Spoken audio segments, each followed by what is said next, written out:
Salve rapaziada, boa tarde a todos, sejam todos bem-vindos, começando mais uma edição aqui do Força Tarefa. Antes de passar para o meu convidado que já está ao lado, boa tarde Retalinha, tudo bem com você?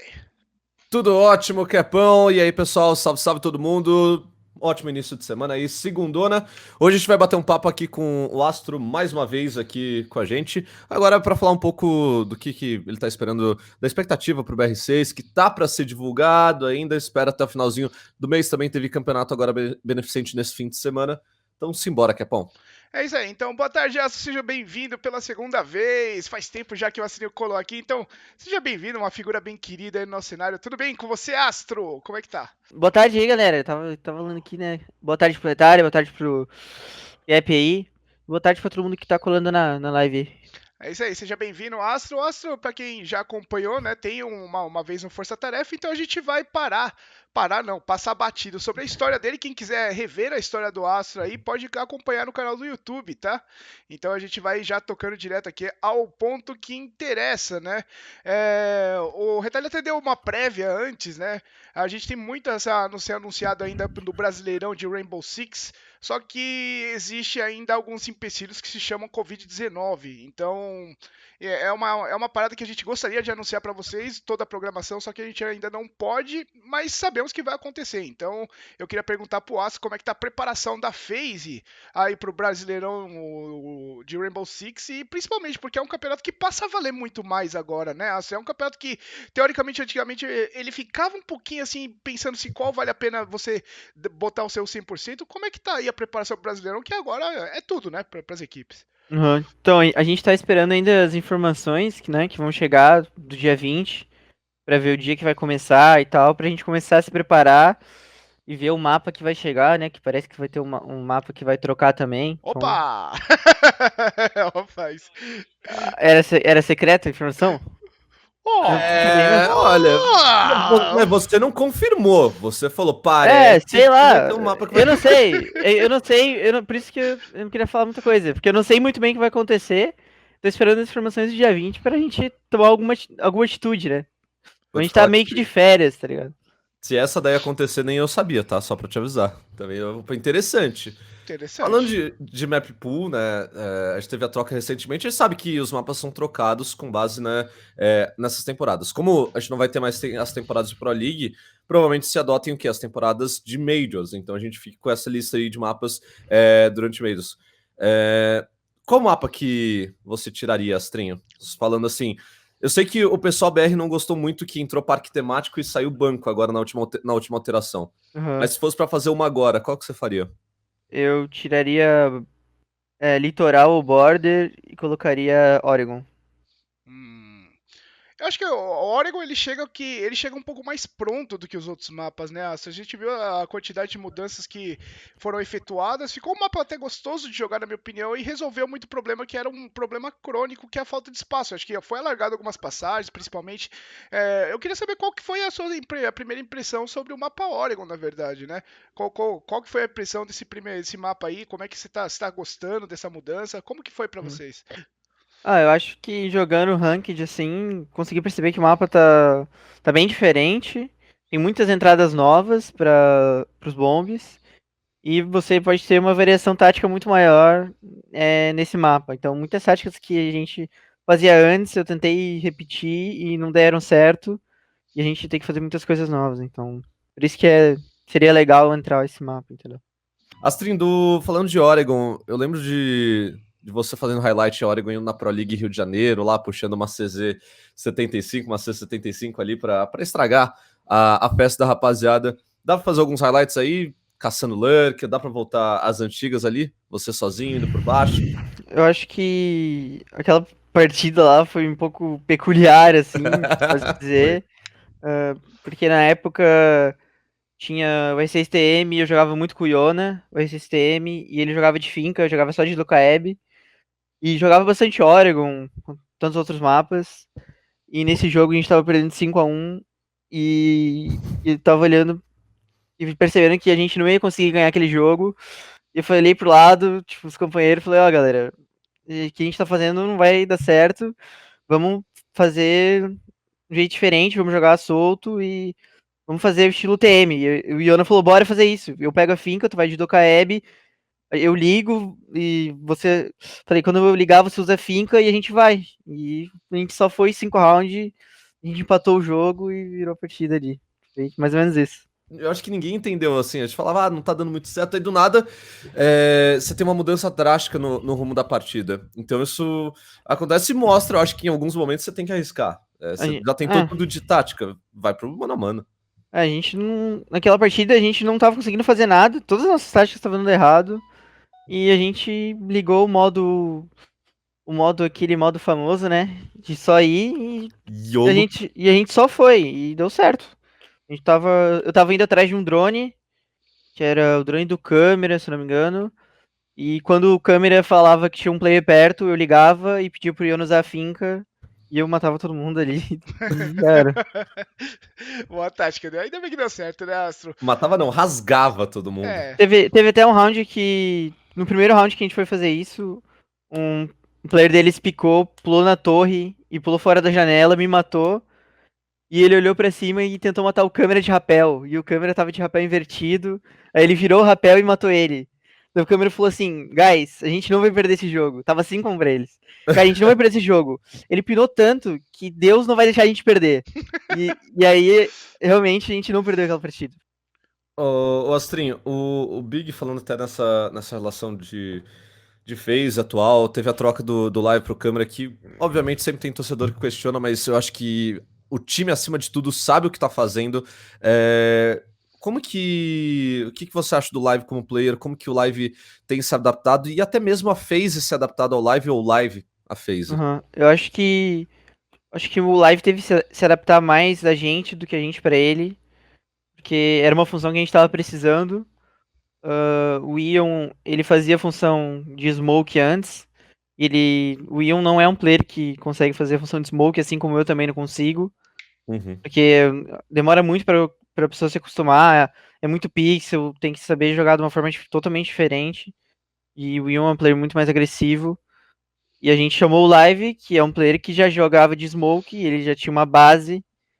E o Live teve que se adaptar às nossas táticas. Então a gente bota ele pra jogar na função que a gente definiu e ele tem que aprender da forma que a gente tá ensinando pra ele a jogar, entendeu? Então, a pergunta é o seguinte, né, o Astro, principalmente, né, agora com esses novos, mais o campeonato surgindo, né, como que você acha que ficou essa mudança do Invitational aí, agora ter mais Majors, não ter mais Pro League, ter só o Brasileirão para disputar, como que foi a sua receptividade em cima dessas notícias?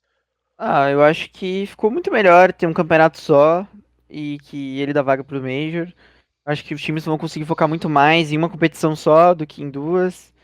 E vai trazer um. Isso vai fazer com que o nível de jogo no Brasil fique muito mais alto, porque os times vão querer muito classificar, porque a única vaga que eles têm pro Major é pelo BR6, né? Pelo campeonato, então vai ser uma dedicação maior, isso é muito bom. Antes acontecia, eu acho que a mesma coisa que é no futebol, você escolhia parcialmente ali os campeonatos. Óbvio, você não pode largar mão de um ou de outro, Aham. mas, nesse daqui é MD1, a gente tem menos chance, então a gente vai arriscar tudo nele. O outro é MD2, é um campeonato de tiro longo, dá pra arriscar menos, né? Dá pra dar uma descansada assim. No futebol, joga com time reserva. Aqui, no caso, você não joga. Não posso dizer sério, porque sempre joga sério, mas Uhum. usa menos tática, o foco é um pouco menor. Aham. É diferente. A gente sempre lidava de uma forma diferente do Basics com a Pro League, porque a Pro League, teoricamente, valia um pouco mais por causa da viagem, jogar um campeonato internacional tem um peso muito maior do que você jogar um campeonato brasileiro. E acaba que agora o campeonato brasileiro tem o foco total dos times, e pra mim isso é, tipo, muito bom, tá ligado? Então, acho que é bem importante ter esse campeonato como principal. Ó, tem uma pergunta aqui que já tá rolando, até eu também queria entender. Foi do Solami, ex-Solami. Por que a troca do Twister pelo Snarf? E mudou muito essa questão tática? Como foi a adaptação dos Snarfs? Até mesmo eu pergunto pessoalmente como que o Snarfs veio aí depois de muito tempo parado? Qual que foi o objetivo nessa troca? Então, o objetivo da nossa troca foi mais pra trazer um ar novo pra equipe, tentar trazer um espírito diferente. Que o Snarf tem uma personalidade diferente do Twister, em certos pontos. Uhum. Mas taticamente não muda muita coisa, porque a gente cria as táticas de qualquer forma. E o Twister tinha uma ajuda, claro, também nessa função. Mas o Snarf, ele veio tendo que aprender muito ainda sobre o jogo. E claro que ele não ia voltar sabendo sobre todos os mapas. Isso é Sim. lógico, ele precisa do tempo dele pra absorver tudo de novo que veio no jogo. Que a cada 6 meses muda muita coisa. Ele ficou muito tempo fora, então ele precisa de um tempo e a gente entende que ele precisa desse tempo pra se adaptar e conseguir ajudar a gente muito mais do que ele consegue agora. Até pegando um gancho dessa pergunta, né, o Astro, tem uma pergunta do Henrique Gabriel, ele fala assim, ó, pergunta pro Astro, como é se adaptar com o novo meta a cada season? Como que vocês têm esse trabalho de adaptação, principalmente inserindo dois operadores, como era até hoje? Como que vocês trabalham em cima disso, Astro? É lógico que o jogo pode mudar um pouquinho, mas qual que é o trabalho de equipe De adaptar os dois lados, né? Desses tipo de novos operadores, tá? Em geral, né? Porque toda season Aham. você traz novidades, tem introdução de mapa, às vezes tem operadores novos, tem mudanças, nerfs, buffs. Como é que funciona esse tipo de coisa pra vocês? Então, quando vem um operador novo, sempre tem 6 meses de adaptação, que a Ubi coloca isso como um padrão. Então, eu, pelo menos, jogo bastante Ranked, então eu consigo ter uma noção do que vai ser bom ou o que vai ser ruim pra usar no competitivo. E mapa, quando vem um mapa novo, geralmente jogando caça terrorista, jogando Ranked, vendo qual que é o meta que vai se criando. E depois que lança e é uma coisa oficial já que já pode utilizar na Pro League, a gente analisa muito os times de fora, o que eles estão fazendo, que o meta de fora é um pouco mais avançado do que daqui no Brasil. Então, se eles estão fazendo alguma coisa lá com um personagem novo, com o Goio, por exemplo, que eles começaram usando muito o Goio e o Amai, então a gente já estava meio que analisando as formas que eles estavam usando, de que maneira que eles estavam, em que mapas eles estavam pegando mais e tal. Então, acaba que o meta de fora influencia também aqui daí. Por que você acha que isso acontece? Você falou, ah, o meta acaba sendo mais avançado lá fora. Por que que o pessoal lá fora às vezes tem mais, é o que deu a entender, tem mais tendência a inovar do que a gente aqui? Eu acho que, tipo, sendo sincero, eu acho que os times de fora, eles têm mais uma preocupação tática do que os times aqui dentro. Então, por isso, eles têm esse meta mais avançado. A física vem passando uma fase difícil, a gente sabe, né? Eu queria que você explicasse pra todo mundo o que estava acontecendo, o que aconteceu, quais foram os intuitos, algumas mudanças que aconteceram na line também, e também aí com a parte técnica também mudou com a saída do Twister. Como que você tá vendo essa mudança toda da FaZe acontecendo aí nesse primeiro semestre? Então, depois do Invitational, teve a mudança do Snarf e do câmera pro live, a mudança do Twister pro Snarf e do câmera pro live, e a gente vem se adaptando desde lá, então tem um período que a gente precisa esperar e entender que a gente vai perder alguns jogos até chegar no nível de 100% da equipe, que a gente pode alcançar. Então, acho que a gente tem que ter paciência para conseguir alcançar esse 100%. A gente não é chamando o Snarf e o Live que de uma hora para outra a gente vai virar o melhor time do mundo. A gente precisa entender que essa tem um tempo de espera e a gente precisa ter paciência para que isso seja algo tangível assim pra gente. Agora sim, você vai contar dica pra gente. Como é que é seu treino individual, cara? Ah, mano, eu jogo bastante Ranked e jogo bastante caça terrorista também. É basicamente isso. Eu gosto de treinar minha mira com jogando Rainbow mesmo, que eu consigo aprender pixels novos, qual o ângulo é melhor cravar, ou qual é meu Uhum. ângulo é melhor eu abrir. Então, eu prefiro jogar Ranked de caça terrorista. Acho melhor. Hoje em dia, qual é a maior dificuldade de trazer um player gringo para um time BR? É mais uma questão da língua, assim como o Virtus saiu da PAC e foi para G2.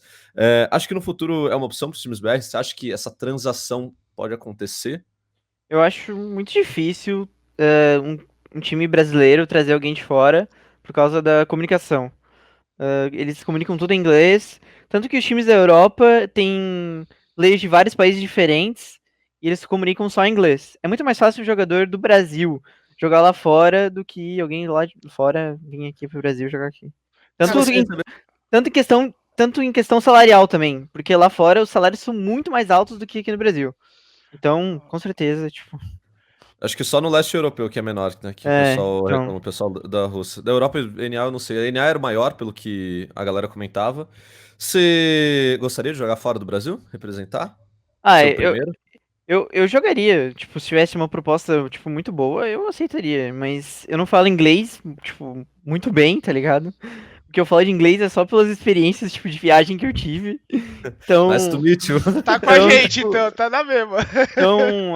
eu teria que aprender inglês e isso é, tipo, um passo que iria impedir os times, tipo, chamarem um player. Eles preferiam muito mais um player que já falasse inglês.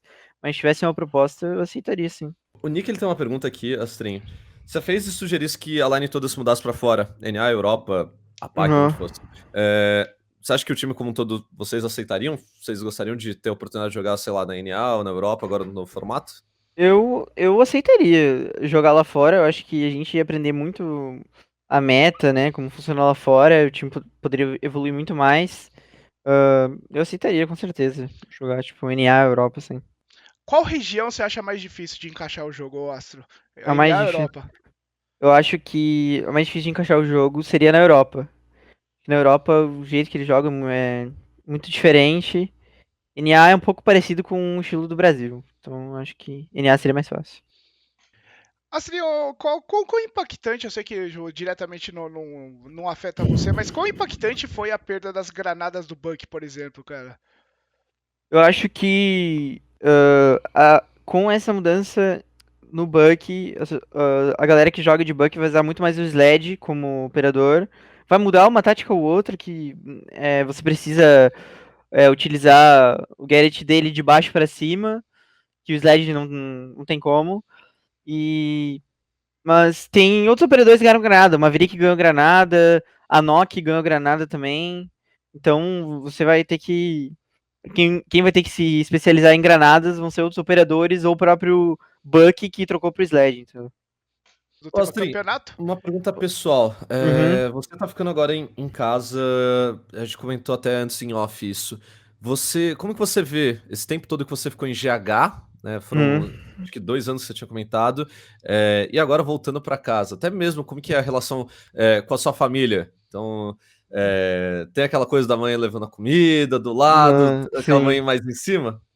Eu acho que essa relação da GH em casa é muito diferente, a convivência com a equipe. Eu acho que em casa é muito melhor pra mim, pelo menos. Eu consigo me dedicar muito mais, ter um espaço que é literalmente só meu aqui. E eu tenho os meus horários agora, tipo, nessa quarentena, eu consigo ter meus horários e é muito mais fácil pra mim me dedicar de uma forma específica no que eu preciso do que em GH. É isso.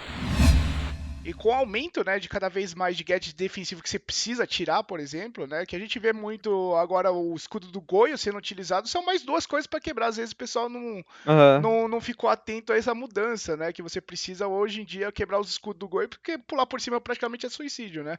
sim. Então, hoje em dia aí esses, principalmente aqui a Zof, aí combina de fazer muita coisa, a Ashe também tem que quebrar muito escudo, tem que quebrar muito gadget defensivo, e a gente caminha para um meta assim, né, onde que você tem que tomar muito mais cuidado com os gadgets, eliminar eles e chegar com tempo de sobra. E a gente fala um pouquinho sobre meta de 20 segundos, né, Astro, que tem muito time que consegue chegar próximo ao bomb, mas faltando 20 segundos você não sabe nem como é que tá o bomb, né? Então Uhum, o Rainbow Six ele tá num meta perigoso, na verdade, né? sim.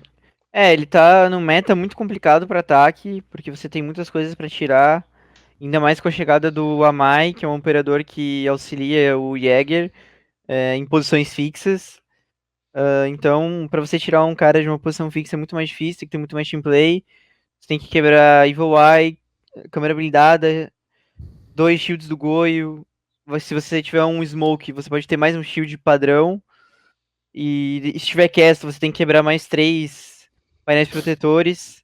Então, se você somar isso, dá mais de 10 coisas que você tem que quebrar.